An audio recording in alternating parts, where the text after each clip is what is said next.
এই ঢাকায় দুইটাই জিনিস খুব দামি, একটা ক্ষমতা আর একটা নাম, আর দুইটাই আমার।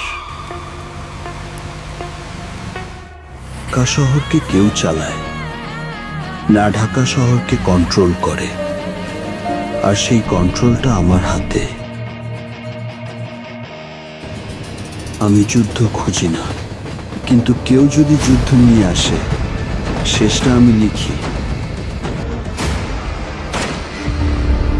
আমার গল্পটা শুরু হয়েছিল রাস্তায়, কিন্তু শেষ হবে সিংহাসনে। এই শহরে অনেক কিং এসেছে, কিন্তু ইতিহাসে জায়গা পেয়েছে শুধু একজন, প্রিন্স।